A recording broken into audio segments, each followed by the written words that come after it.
This portion of the CU podcast is sponsored by Sheath, and we're talking the holy grail of underwear here.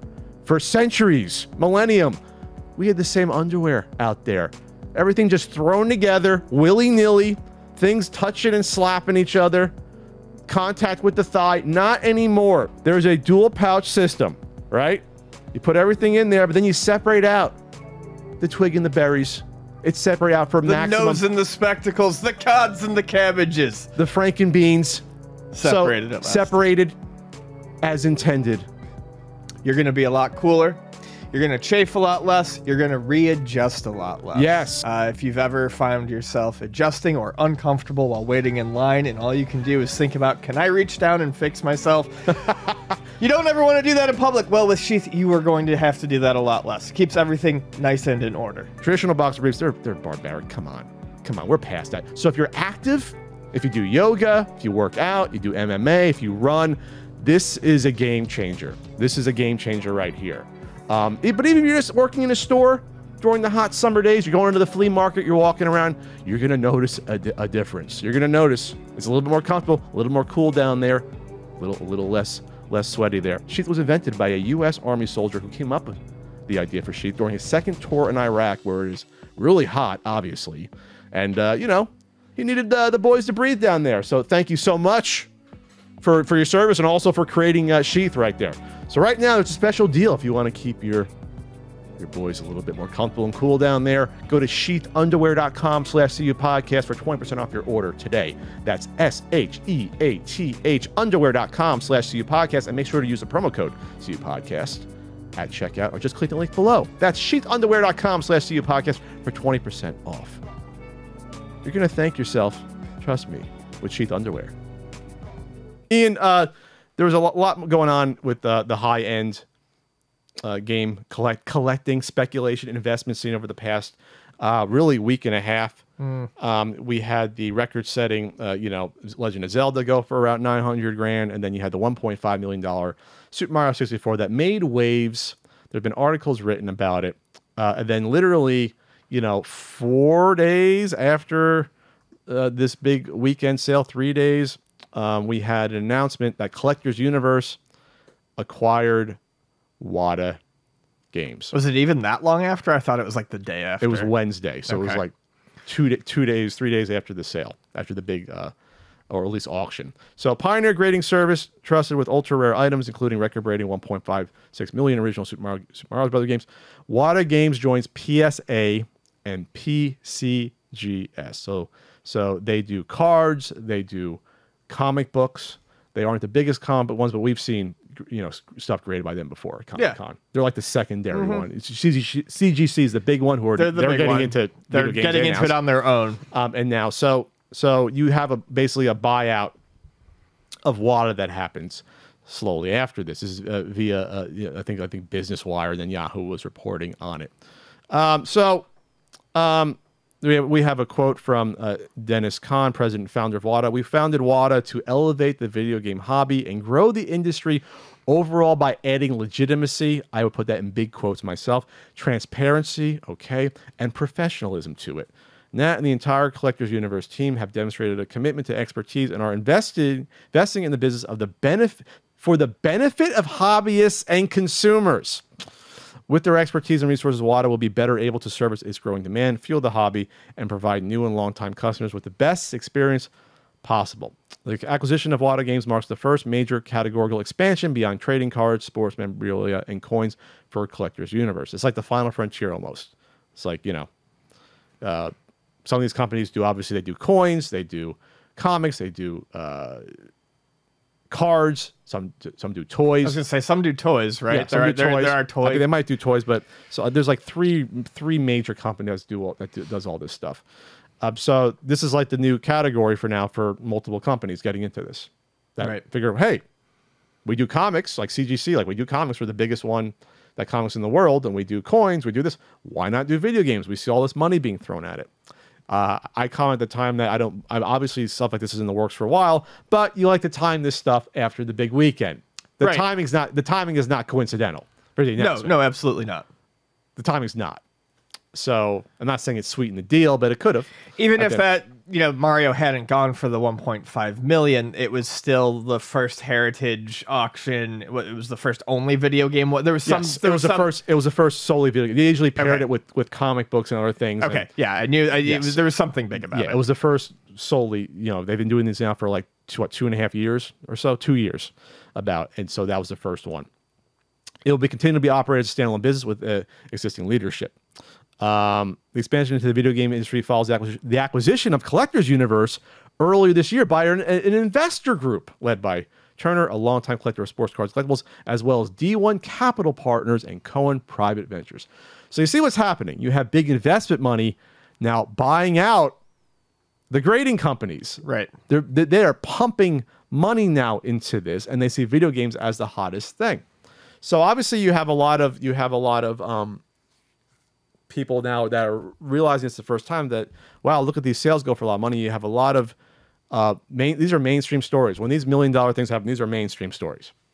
So this is everywhere. Everyone knows about this. They want to draw in as much new money as they can to do this in order to have these businesses sort of be buoyed up, stay above water.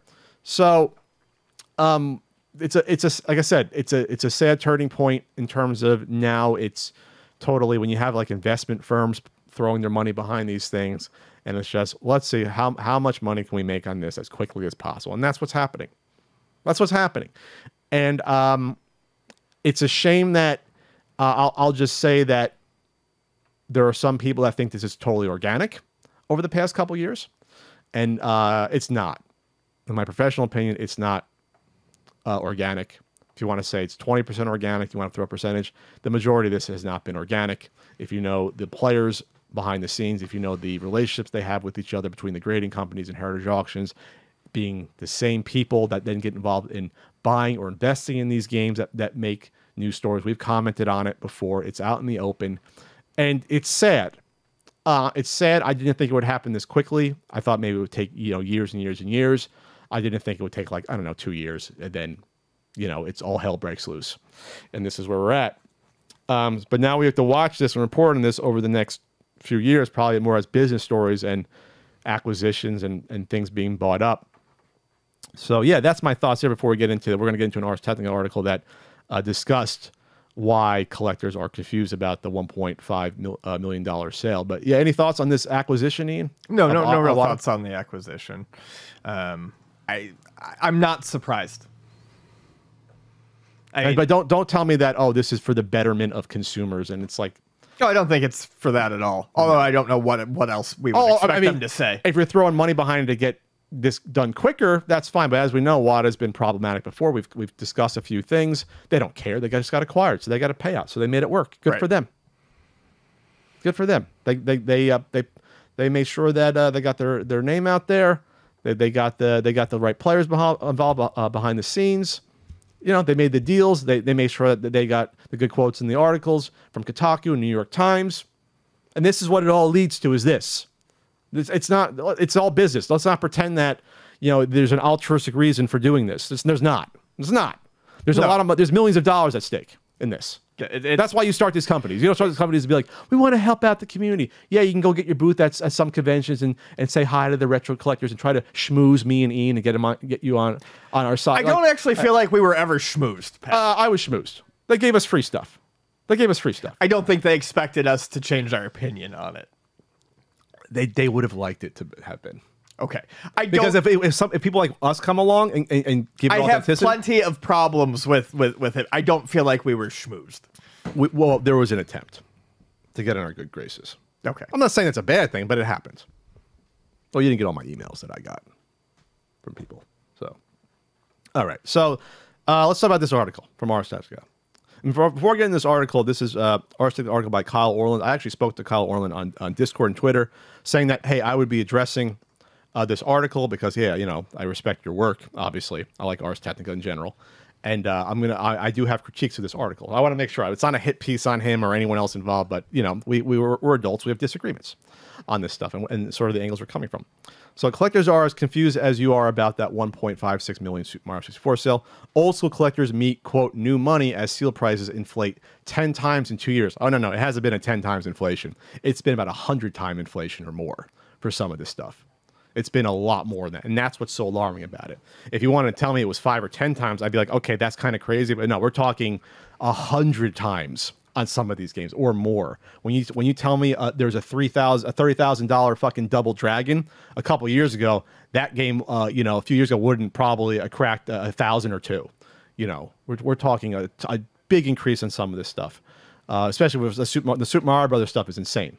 You know, or the N64 stuff is insane. When you see Final Fantasy going for $360,000, you know, or whatever, what was that? Yeah, 360. That wasn't a $36,000 game. That was probably $1,000 game. So we're talking 300 times. You know, not even 100. So like that's what I mean. Like we're talking these rises that it's hard for me to calculate in my head. So yeah, which is exactly why I'm doing it now. Yeah, we're talking like way above 100 times for some of this stuff. So at least for the highest known, I think it was graded Mario 64, which was $38,000 or something like that. I just said $35,000, and I said the Mario went for 1.5. That's 42.8 times the cost. Yeah, I was going to say somewhere in the realm of 50 times, but yeah, 42 times. So we're not talking. That's not natural. No. So what was your takeaway in general from this article, Ian, before we get into some of the details? Was there a general takeaway? I actually liked the article. I thought it was great. I don't think it necessarily scratched the surface like you would have liked on some of the behind-the-scenes stuff. I think people need to do research on that. I also think as time goes on and more stories come out, that will happen. I think most people were more just surprised by this and didn't ask certain questions.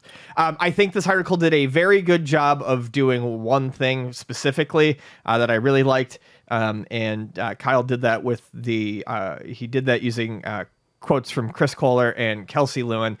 It really kind of did a very good job of differentiating the old style video game collector from the new style video game collector and why things have changed in the years since, how WATA changed it with things like the release of the differences between all the black box games and things like that. So they made reasons for segmentation in the market. They basically put it out there in order to train investors. I will say, not collectors. I think it is a very good article in that, provided everything was on the up and up, it gives an idea into how something like this could go from, you know, as low as it was to as high as it was, by really focusing on the fact that we're talking about two different types of people here, two different types of video game collectors, and one of them is relatively new in this world. Well, I'll take issue with calling them collectors, though, because they're speculators. Okay. They're investors. Sure. And we've seen that. We've seen the people that bought the $100,000 sale, which was the quote-unquote watershed. That was done by 3 individuals, which were all investors, and one founded Heritage Auctions himself, Jim Halperin. So when you see that, they're not collectors. These are people that saw an opportunity to get in, unquote, their bottom floor, and obviously they had a vested interest because obviously they're a part of, you know, of the companies that are involved in selling these games. So when you see that, obviously there should be alarm bells that go off. But that's, I think, in me probably scratching the surface of what's been happening behind the scenes here. So that's why I think when I see something like Twilight of the Completionists, I'm like, yeah, those are people that actually know about the games that they're collecting. That's why I say those are collectors and these are not. These aren't people that are just interested in just getting, I want to get the highest grade of something. These are people that actually put the time and the effort into knowing the sort of the scene and knowing what comprises these libraries. You gain knowledge when you buy thousands of games. You're not going to know every single game, but you naturally gain knowledge being around this stuff. These breed of investors just see a new shiny trinket, and that's it. It's a new bauble for them to make money off of. That's where I sort of take exception calling them collectors. They're collectors insofar as, people collect stocks to me. That's how I see it. You collect stocks, but you're not getting enjoyment out of it. You don't know much about maybe, that, or you're collecting crypto. You're just looking to make money off of the crypto. I'm not collecting Dogecoin, Ian, if I own some. I mean, I have it. I'm not collecting it. So I think what this comes down to is it's just a different perspective of philosophy, and that's even with people that I respect and like Chris and Kelsey, the quotes here. There's a standpoint you can take when you look at this stuff, and you can look at it and be skeptical or take things, you know, at face value, and they fall in between sometimes. But when I see even people at heritage auctions have to say, this surprised me, and even people at heritage auctions have a vested interest in saying, oh, this is natural, then obviously you know something is up. Yeah. Or at least I think something is up. You know, I've seen the people that, some of the people that have bought these, because I've been going to gaming conventions. This is all I've been around the block. But I've been around the block when it comes to this stuff. I've been at gaming conventions since 2010, retro game conventions. I've gone to, on average, 6 to 7 a year. You throw out last year, it doesn't count, but we'll just say 6 to 7 a year. All the major ones, for the most part, the biggest ones. And sealed games was not a thing amongst 99% of game collectors that I knew about and I saw. And even when I saw sealed games for sale at conventions before this craziness, you almost never saw something exchanging hands. You never did. But I did see, starting 2019, people buying up all the sealed games they could find and high-end, let's say, black box games with the intent of slabbing them. And that was something new. And those were people that were new players to the game. And these are people that are involved in, we'll just say, these high-end games that make news. They are involved potentially, you know, with people that are involved with WATA. And when you see that, that's when you have to scratch your head and be like, is there something else going on here? Are there conflicts of interest? Is everything above the board? And that's where I wish, when these articles are done, the same way I wish on the Kotaku article a couple years ago, that you talk to someone that may have an alternative perspective. Be like, okay, maybe everything isn't as what it appears. Maybe this isn't just, wow, people are excited about this and there's two bidders bidding something up to 1.5 million. Because the first thing I would say was, why didn't they do that before this? Why didn't they get these games beforehand? Why are they putting in this huge amount of money when a couple of years ago, or even a year ago, or even on eBay a few months ago, we saw the sealed one go for 16 grand that looked like a beautiful copy? Yeah. Why is it happening now? Now it's all about the timing for me when I see this stuff. Why is it happening all on the weekend where it's the first time we're doing just an exclusive, game auction for the first time? So you can call me a conspiracy theorist, but there's too many weird factors going on for this to be all just, oh, it's just all naturally happening. It's just people excited about this. You know, there's been manipulation in every single type of market. Oh no, I feel like there's definitely some sort of manipulation. Coins. I don't think it's just excitement. Baseball cards. Every single commodities market, they try to do with stocks. Every commodities market has manipulation involved. Just because you like video games or video games are fun does not make it immune to the same sort of human behavior as comic books, as baseball, as Pokemon cards, as Magic cards. Everything we love is manipulated, and to some degree. There's a lot of money at stake, and if people know they can make money, ethics be damned, sometimes laws be damned, they're going to try and do it. Yeah, and that's it. Yeah, and it doesn't say some of the points made are true about, maybe there's only going to be 5 or 10, 9.8s that come out. For that, I'm going to say I would not speculate on such a low number until we see in the months ahead what comes out for sale. I think at the auction, they said there's only 2 of these that were WATA graded, but VGA's been around for 10 years. They've graded Super Mario 64s, I'm sure. Some of those are going to be torn apart. I guarantee you would try to be regraded. Right, and that's what's going to happen. I think we're going to see a lot of them go to CGC. Oh, if CGC comes out instead of WATA, they could do that as well? The CGG company? We already said CGC is getting into video game grading. Oh, sure. I think a lot of people are going to send some to CGC as well. Okay, I'm just saying for now, though, they're going to rip apart their VGA ones and get them regraded through WATA because VGA games are not on heritage auctions. Yeah. So that's going to happen.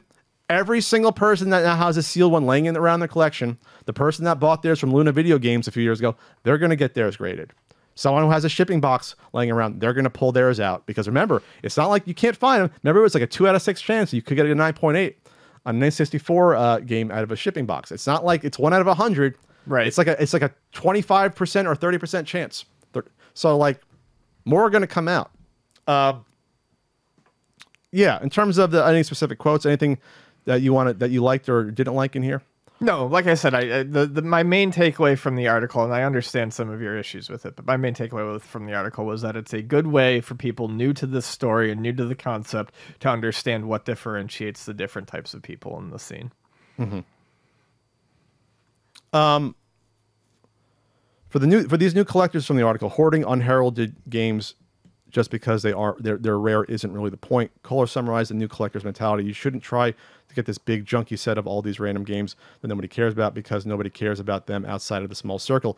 But people do care about Mario and Zelda. So with Super Mario Brothers and Legend of Zelda, they're easy to find games, but they're not easy to find sealed. So the issue with that, though, is that now we're seeing any sealed game go for a lot of money that's being speculated on. Any shitty NES game sealed is going for 1,000 or 2 or 3 or 4. Right. Any weird PS2 game that comes up on there, I'm like, is going for a lot of money. That's a good point. I think and they're speculating anything's going to go up. It started, I think, by this idea of the prices. Explaining the prices started with, well, these are the important games, and I get it. But you're right. It would be one thing if it was just sticking to those games. Yeah, if there were some games that okay, this sealed NES game went for only $300, I'd be like, okay, that makes sense, or $400. But now you can't find a cheap one anymore. You just can't. You can't. And in the past, with sealed NES games, I own some. There were always ones that were cheaper. So it's a third-party game. Like you're going to get like, I don't know, a Space Shuttle Project or even a Kirby's Adventure, the Canadian version. You spend $100 on it, you find it for $100. Right. If I slab that Kirby and put that up on Heritage Auctions, it ain't going for $100 or $200. It's going for 4 figures. Right. Most likely, if it's a higher grade. I'm sure mine's like a 9.4 or whatever the hell it is. So that's where I'm like, that's where I know we're not talking about collectors anymore. And oh no, it's not like you can get a full NES sealed set, but people are buying these, are going to store them away for years and years, and hopefully 5 years from now that $30,000 Double Dragon is now worth $70. They're going to think that's going to happen. That's what they're banking on. See, that's where I really don't think you're ever gonna. Much like the NFT thing, people are coming into this so hot that I think it's unreasonable to expect any of these prices to stay, because there's no track record. There's no like, okay, we see historically Double Dragon go from over 5 years from 500 to 1 to 2. There's been no historical basis for any of this stuff. That's what's so alarming, and why, as someone like Sean Cermak would say, it takes decades for the market to be established. We are 2 years into this. With the sealed games, it's I'm trying to find like what is like a cheap game that just went over this past weekend that like would shock me. But like the $30,000, the $360,000 Final Fantasy shocked me. Yes, that shocked me too. Shocked me to my core when I see something like that. Battletoads for $38,000 shocks me. That's one that just went. Yeah. And it's not a 9.8, it's a 9.4. $38,000 for a Tournament Fighter shocks me. That's not a game that people bring up in the pantheon of video games. Turtles Tournament Fighters. So when you start seeing some of this stuff, like it doesn't line up in my head at all. $28,000 for Karnov is shocking. Yeah, that's what I mean. It is. So when I see that's the stuff that can't maintain itself. That's when I say, well, these are speculators. They're not collectors. Sure. Because if you wanted that Karnov, you should have bought it last year for like $500 or $600, whatever it would have cost a couple years ago. Like, why are you getting in now? Well, you got FOMO, you have news stories, and you think that, wow, if I buy, where's another silly one for an example? There's tons of silly ones. This is a silly one because this is not even the first one. Pinball for $20,000 mid-production. It isn't even an original release. $20,000 for Pinball. Pinball. I love Pinball. We love the Penguins. That's not a game important in the pantheon of video games. No. Black box Pinball. That's when it gets weird. That's when it gets weird. It's almost like at that point, $15,000 for Roger Rabbit. So that's silly. So when you start saying that, no, these are people that are just they're just shotgunning it, and then if I hit it big on 60% of these, then I'm good, or even half if they just blow up. If I lose money on the rest, who cares?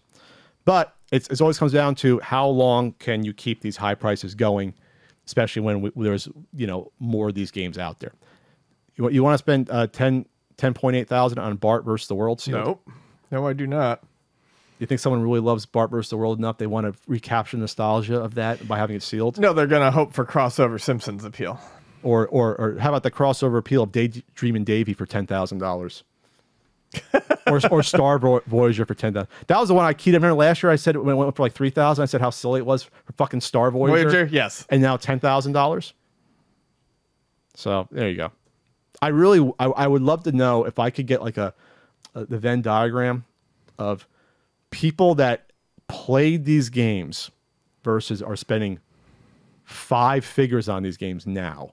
Like, how much do they line up? Did that person really love Star Voyager enough to spend $10,000 on Star Voyager? I don't think anyone loves Star Voyager enough to spend. I think it's a decent game. Okay. But do you love Spy vs. Spy enough to spend $8,100 on a sealed copy? No. So there you go. So there's disagreements I have with this article. I don't think it came from a bad place, but I think there's it's going to be revealed probably in the coming weeks, months, about other things that have been happening behind the scenes with some of these players. Sure. I think there's a lot's going to come out. If this was natural, it would not have snowballed like this quickly. It would have taken 5 or 10. I would say 10 years. 10 years to get to a $1 million game if it was natural. Not 2.5 years. It would take like 10 years. Because even baseball cards took decades. Oh, sure.